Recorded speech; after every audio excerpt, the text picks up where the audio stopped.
جو بھی بچہ پیدا ہوگا اسے ذبح کر دو، جس طرح جانوروں کو ذبح کیا جاتا ہے، جس طرح بکرے اور گائے کو ذبح کیا جاتا ہے، ننھے سے معصوم بچوں کو جب وہ جنم لیں گے اسی وقت ذبح کر دو۔ تو فرعون کے کارندے باقاعدہ جو ہے بچوں کو جا کے بنو اسرائیل کی قوم میں تلاش کرتے، معلوم ہوتا کہ کوئی بھی عورت حاملہ ہے، باقاعدہ اسے فالو کرتے، جیسے ہی بچہ پیدا ہوتا اس نے کہا کہ بچے پیدا ہوئے، لڑکے پیدا ہوں گے تو ذبح کر دو، لڑکیاں ہو تو اسے زندہ چھوڑ دو، آگے چل کر ان کو ہم اپنی بندیاں بنا لیں گے، کام والیاں بنا لیں گے، نوکرانیاں بنا لیں گے۔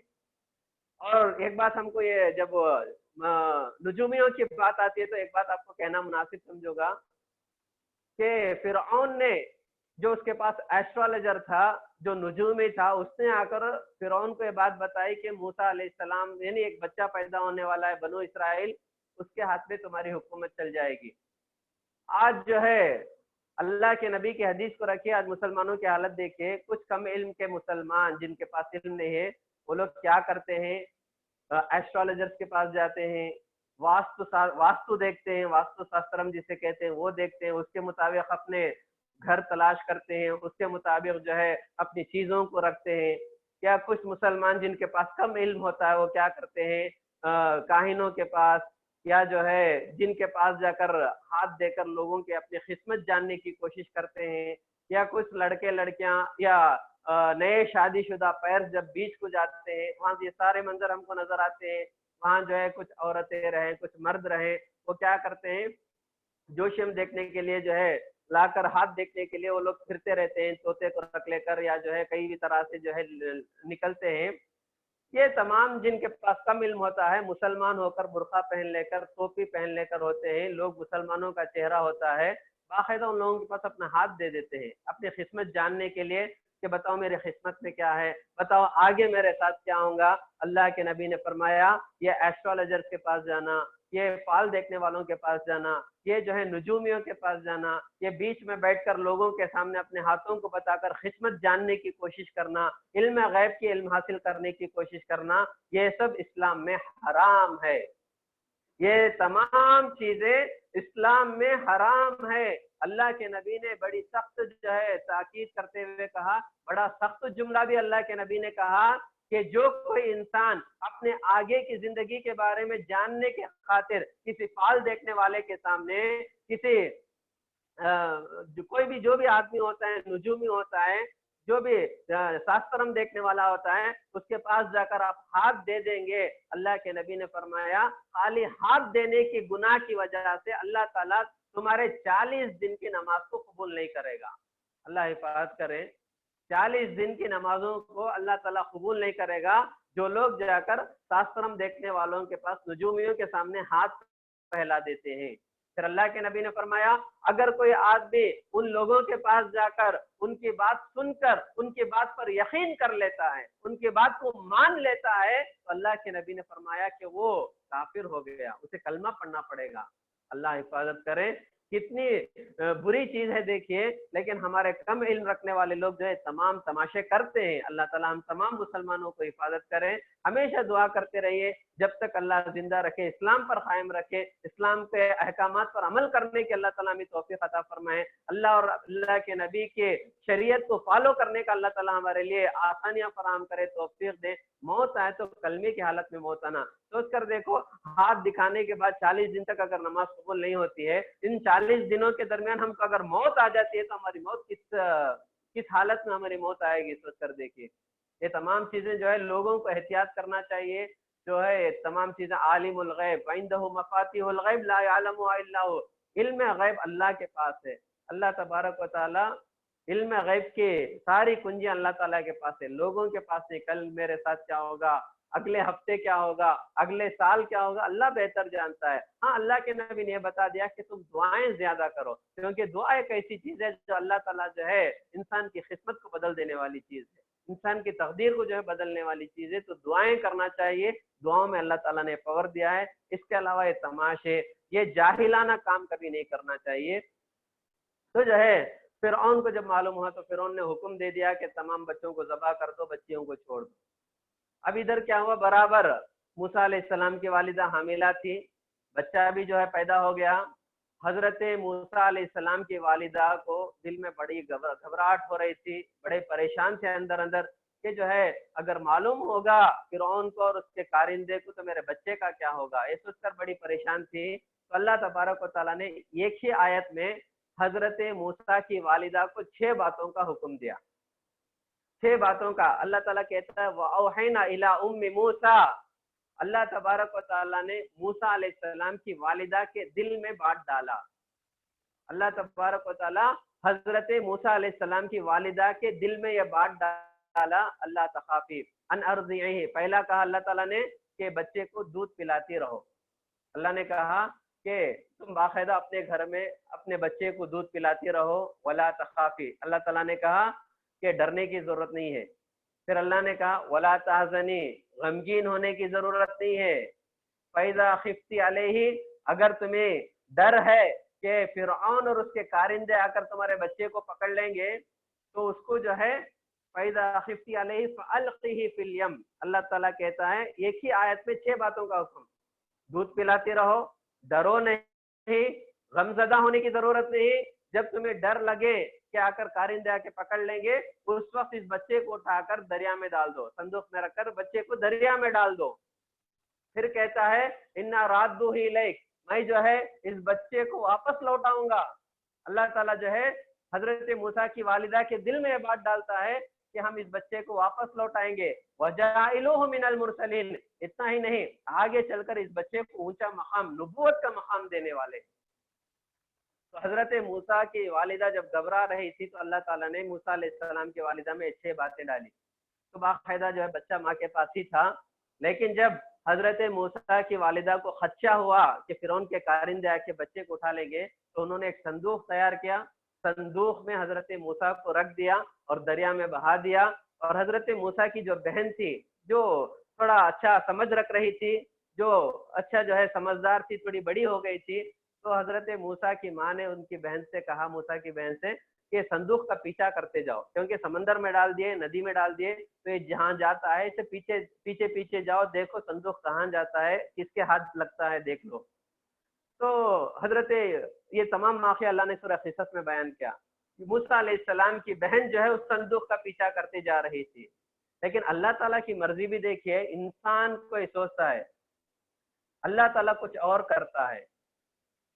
تو جو ہے وہ یہ صندوق ایسے ہی دریا میں تیرتے تیرتے تیرتے صندوق جا رہا تھا، اچانک موسیٰ علیہ السلام کی بہن دیکھتی ہے کہ جو فرعون کا محل تھا دریائے نیل کے دریا کے جو ہے کنارے جو ہے اس کا محل تھا، تو وہ دیکھ رہے ہیں کہ برابر فرعون کے محل کے پاس وہ صندوق جا رہا ہے۔ حضرت موسیٰ کی بہن برابر دیکھتی رہی، اور اتفاق دیکھیے فرعون اور فرعون کی بیوی جو کہ حضرت آسیہ تھی، جو بہت دیندار اور بہت نیک عورت تھی، فرعون جو ہے بڑی زبردستی بہت چاہتا تھا آسیہ کو، تو اس نے جو ہے آسیہ علیہ السلام کے جو ہے ان کے باپ کو جو ہے ڈرا دھمکا کر جو ہے حضرت آسیہ سے ان کی جو ہے شادی کر لیا تھا۔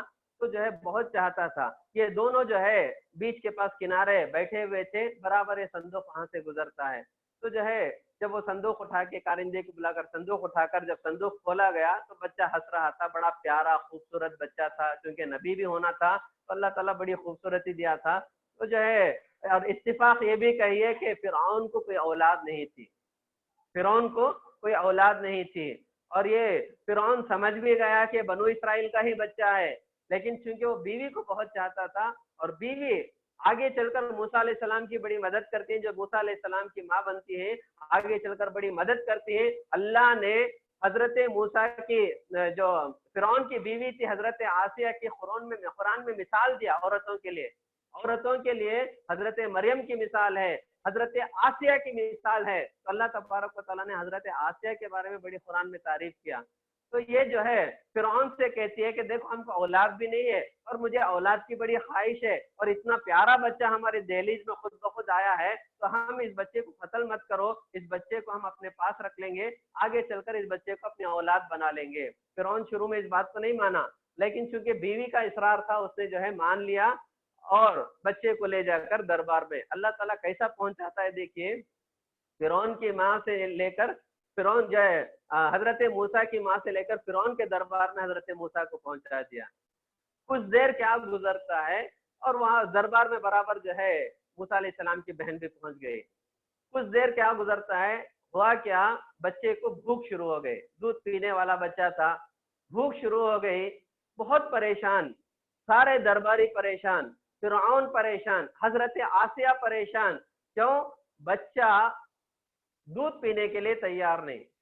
اور بستی کی بڑی بڑی دائیا, بستی کی بڑی بڑی عورتیں جو کرائے پر دودھ پلایا کرتی تھی, ان کو بلایا گیا دودھ پلانے کے لیے, لیکن بچہ ہے کہ کسی کے چھاتی سے نہیں مل رہا ہے, کسی کے پاس جا کے چمٹ نہیں رہا ہے, کسی کا دودھ پی نہیں رہا ہے, بڑا پریشان, سارے کے سارے پریشان.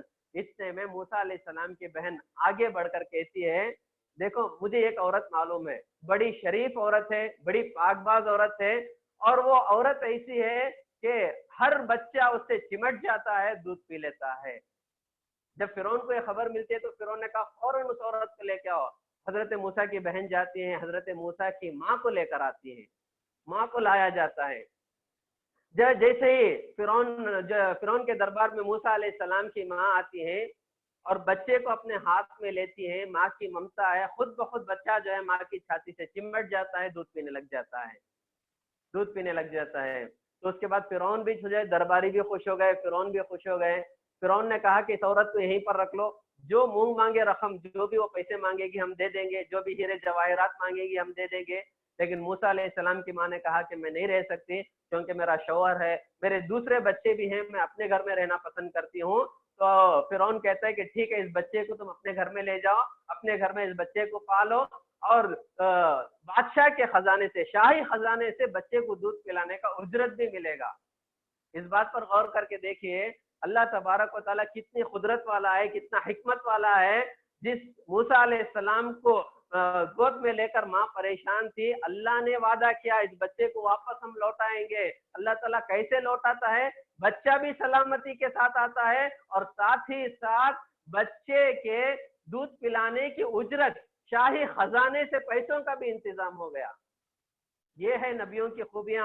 اور اللہ کا وعدہ, ہمیشہ اللہ کا وعدہ پکا ہوتا ہے. اللہ کے وعدے پر بھروسہ رکھیے, اللہ کبھی وعدہ خلافی نہیں کرتا. جیسا آپ دیکھ سکتے ہیں پیارے نبی جو ہے, جب مکے والوں کا معمول تھا کہ بچے جب پیدا ہوتے تھے تو شہر سے بستیوں کو بھیج دیتے تھے, وہاں کی ہوا, وہاں کے آب و ہوا کے لیے.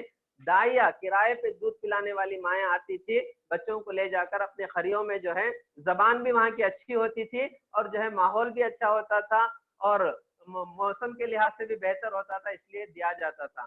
تو پیارے نبی جب پیدا ہوئے تو اس طرح سے جو ہے تمام کرائے کو دودھ پلانے والی عورتوں کا قافلہ آتا ہے. کوئی جو ہے محمد صلی اللہ علیہ وسلم کو نہیں لیے, چونکہ جو ہے پیسوں کی کمی تھی, کوئی لینے کے لیے تیار نہیں تھا. اس میں دائی حلیمہ بھی آئی تھی. دائی حلیمہ جو ہے وہ جب آئی تھی وہ بھی غریب تھی, ان یہاں تک کہ ان کے جانوروں کے تھنوں میں دودھ تک نہیں تھا. لیکن جب جاتے وقت پیارے نبی کو اپنے ہاتھ میں, اپنے گود میں لے لیتی ہے, اللہ تعالیٰ کیسے کیسے معجزے دکھایا. جو حلیمہ سعدیہ کے جانور مریل جانور تھے, جن کے اندر چلنے کی طاقت تھی, جاتے وقت تمام قافلوں کے صحت مند جانوروں کے آگے ان کے جانور چلنے لگے, اور دوسرے جانوروں کے تھن کے مقابلے میں ان کے جانوروں کے تھنوں میں دودھ اللہ تعالیٰ زیادہ دے دیا. جب محمد صلی اللہ علیہ وسلم دائی حلیمہ کے گھر پہنچتے ہیں, اس کے بعد ان کے اناج میں, ان کے فصل میں برکت آ گئی, ان کے گھر میں برکت آ گئی. یہ ہوتے نبی, جہاں بھی جاتے ہیں وہاں برکت ہوتی ہے. نبی کی امتی بھی جو نیک لوگ ہوتے ہیں, جہاں بھی جاتے ہیں اللہ تعالیٰ وہاں برکت جو ہے برکت نازل کرتا ہے. تو نیک لوگوں کا اللہ تعالیٰ اتنا لاج رکھ لیتا ہے. تو موسیٰ علیہ السلام کو اللہ تعالیٰ ان کی والدہ کے پاس لوٹا دیتا ہے. پھر جب بچہ دودھ پینے کی عمر سے آگے بڑھتے ہیں, جوان ہوتے ہیں, فرعون کے دربار میں پلتے ہیں, فرعون کے گھر میں رہتے ہیں, فرعون کے گھر میں رہتے ہیں, وہاں دیکھتے ہیں کہ بنو اسرائیل پر کیسے کیسے ظلم ہو رہا ہے, فرعون بنو اسرائیل کو کیسے کیسے ظلم ستا رہا ہے, پریشان کر رہا ہے, ساری چیزیں دیکھ رہے تھے. لڑکپن اور جوانی کی عمر کو جب پہنچتے ہیں, اللہ تعالیٰ سورہ قصص میں کہتا ہے, یہ ایک دن کا واقعہ ہے. ایک دن کا واقعہ کیا ہوا کہ موسیٰ علیہ السلام باہر بازار پہ, مارکیٹ پہ نکلتے ہیں. نکلتے ہوئے دیکھتے ہیں کہ دو آدمی, وہ شاید دوپہر کا وقت تھا یا رات کا وقت تھا. اللہ تعالیٰ قرآن میں کہتا ہے الہین غفلت, جب لوگ غفلت کی ٹائم میں ہوتے ہیں, اس وقت موسیٰ علیہ السلام جو ہے تفریح کے لیے باہر نکلے, بازار مارکیٹ گلیوں کو جو ہے دیکھتے ہوئے, گشت کرتے ہوئے نکلے. اتنے میں حضرت موسیٰ نے دیکھا کہ دو آدمی لڑ رہے ہیں, ایک آدمی بنو اسرائیل کی قوم کا تھا، ایک آدمی فرعون کا قبطی تھا. فرعون کی جو لشکر تھی اسے قبطی کہا جاتا ہے. تو قبطی کا ایک آدمی بنو اسرائیل کا آدمی آپس میں لڑ رہے تھے. تو موسیٰ علیہ السلام چونکہ بنو اسرائیل پر جو زیادتی ہو رہی تھی موسیٰ علیہ السلام نے اپنے آنکھوں سے دیکھا. تو حضرت موسیٰ بھی جو ہے بنو اسرائیل میں سے ہی تھے.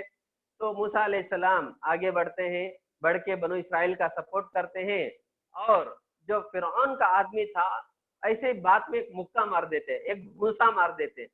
نبیوں کا مار کوئی معمولی مار نہیں ہوتا، نبی بڑے طاقتور ہوتے ہیں، اللہ کے نبی بڑے طاقتور تھے، گھوڑے سے زیادہ تیز دوڑنے والے تھے ہمارے نبی محمد صلی اللہ علیہ وسلم. تو نبیوں کو اللہ تعالیٰ بڑی طاقت دیا تھا. یہ ایک مکہ کیا مارے، وہ فرعون کا آدمی مر گیا. اور حضرت موسیٰ کو مکہ مارنے کا ارادہ بھی نہیں تھا، اسے جان سے مارنے کا بھی ارادہ نہیں تھا، صرف جو ہے اس کو سمجھانے کے لیے ایک مکہ دیے، ایک گھوسا دیے کہ وہ آدمی مر گیا. اور یہ بات دربار میں پہنچ گئی. ایسے کس نے مارا ہوگا، کیا مارا ہوگا، لیکن حضرت موسیٰ کو بڑی پریشانی ہوئی، بڑی شرمندگی ہوئی.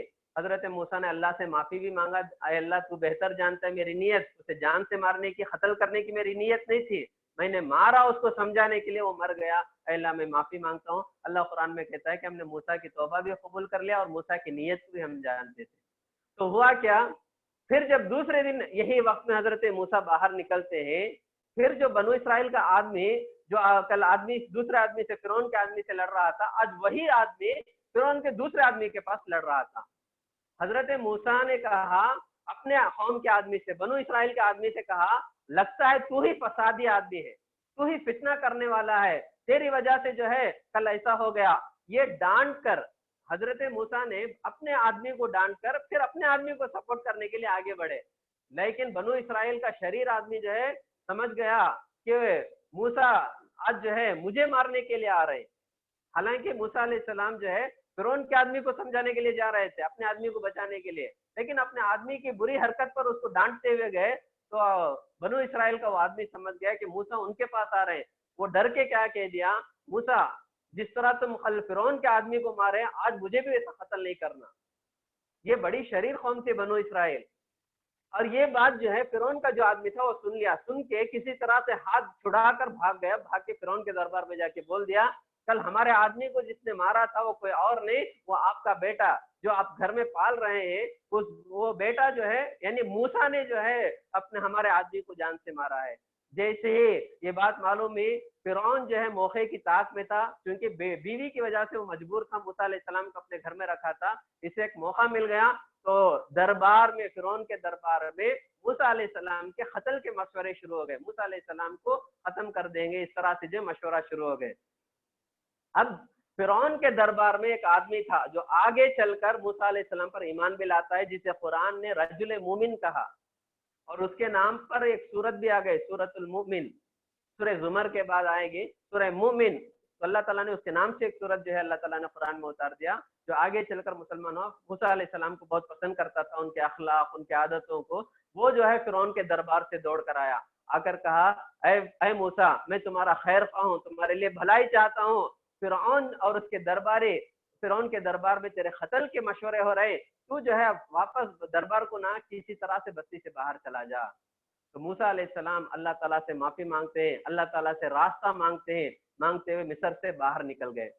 باہر نکل کے چلتے چلتے چلتے کافی دنوں کے بعد، بڑی بھوک اور پیاس کے بعد ایک مقام پر پہنچتے ہیں حضرت موسیٰ علیہ السلام، جسے مدین کہا جاتا ہے. مدین نامی بستی، آپ نے اس سے پہلے دروس میں سنا ہوگا، مدین مدین مدین آپ نے سنا ہوگا. مدین حقیقت میں شعیب علیہ السلام کی بستی تھی، جہاں لوگ ناپ تول میں کمی کیا کرتے تھے، جہاں لوگ جو ہے حضرت شعیب کو جان سے مارنے کی دھمکیاں دے رہے تھے. اس بستی میں پہنچتے ہیں.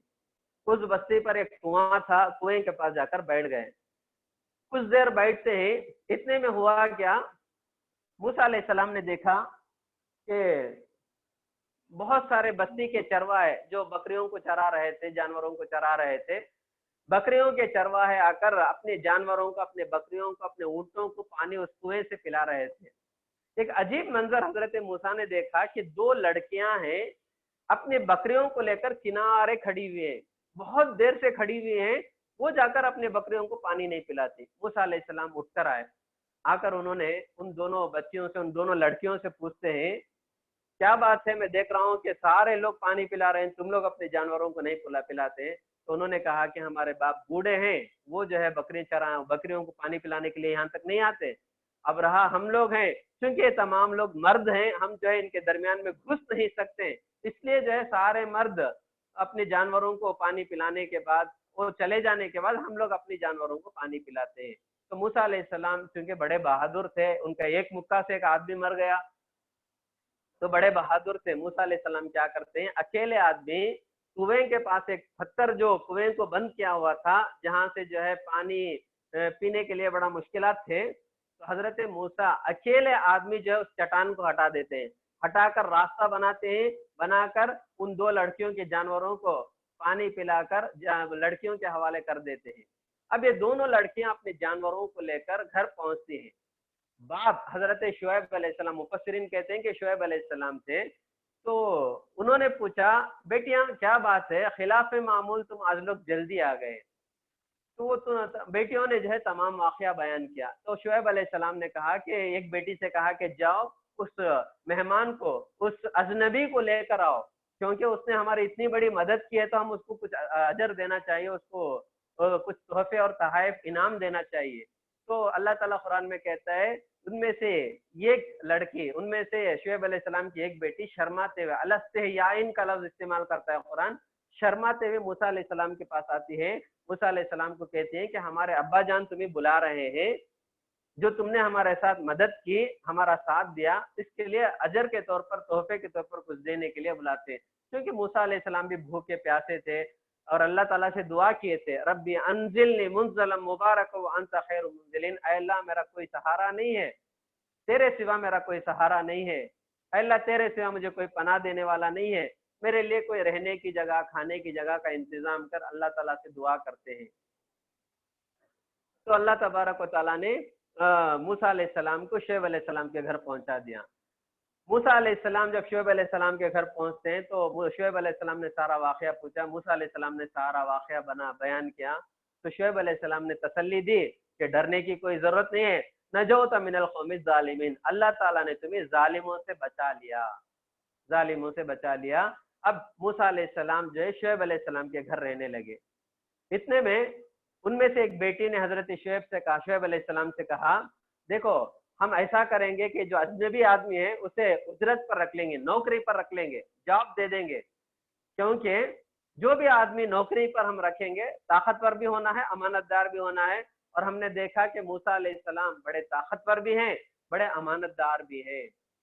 تو حضرت شعیب نے کہا کیا ایسا کریں گے؟ تو حضرت شعیب خود آگے بڑھ کے حضرت موسیٰ سے کہتے ہیں کہ دیکھو ہمارے گھر میں نوجوان بچیاں ہیں، تم بھی جو ہے نوجوان آدمی ہو، ایسا کریں گے کہ میں اپنی دو لڑکیوں میں سے کسی ایک کا نکاح تمہارے ساتھ کر کے رکھ دیتا ہوں۔ حضرت موسیٰ بھی راضی ہو گئے، کیونکہ حضرت موسیٰ کے پاس مہر دینے کے لیے کوئی چیز نہیں تھی، پیسے نہیں تھے، تو حضرت شعیب نے کہا کہ 8 سال ہماری بکریاں چراؤ، 8 سال ہماری بکریاں چراؤ، اگر 10 سال تم چرا دو گے تو اچھی بات ہے، لیکن کم سے کم 8 سال چراؤ، یہ تمہارا مہر ہے۔ تو اس سے ہم اندازہ لگا سکتے ہیں کہ شادی میں مہر کی کتنی بڑی اہمیت ہے۔ جس طرح اعتکاف، جس طرح قربانی، جس طرح نماز، جس طرح روزے ہم سے پہلے دوسری قوموں پر بھی فرض تھی، اس طرح شادیوں میں مہر کا ادا کرنا ہم سے پہلے قوموں میں بھی اللہ تعالیٰ نے رکھا تھا۔ آج ہم شادیاں زور سے کرتے ہیں، مہر نہیں ادا کرتے، شوہر کے مرنے کے بعد بیوی سے کہتے ہیں کہ شوہر کے مہر کو معاف کر دو، یہ سب ظلم ہوا، ہمارے لیے ضروری ہے، سنت ہے، پیارے نبی کی سنت ہے کہ ہم جب بھی شادی کریں گے اپنے بچوں کی، ہم اگر اپنے لڑکوں کی شادی کرتے ہیں تو اپنے لڑکوں کا جو ہے مہر بہو کو دے کر گھر میں لانا چاہیے، یا اسی طرح اپنی بیٹی کی شادی کرتے ہیں تو باقاعدہ مہر مانگ کر لے سکتے ہیں۔ حقیقت میں لڑکے والے خود آگے بڑھ کے دینا چاہیے، مہر معجل، شادی سے پہلے، نکاح سے پہلے مہر ادا کر کے نکاح ہونا چاہیے، قرض میں نکاح نہیں کرنا چاہیے کہ بعد میں دیں گے، مہر پہلے دینا چاہیے۔ تو حضرت موسیٰ علیہ السلام نے بات کو طے کر لیا، شادی ہو گئی۔ حضرت موسیٰ چونکہ نبی تھے، حضرت شعیب نے کہا کہ 8 سال بکریاں چراؤ، حضرت موسیٰ نے باقاعدہ 10 سال بکریاں چرائی، حضرت موسیٰ نے 10 سال بکریاں چرائی۔ اس کے بعد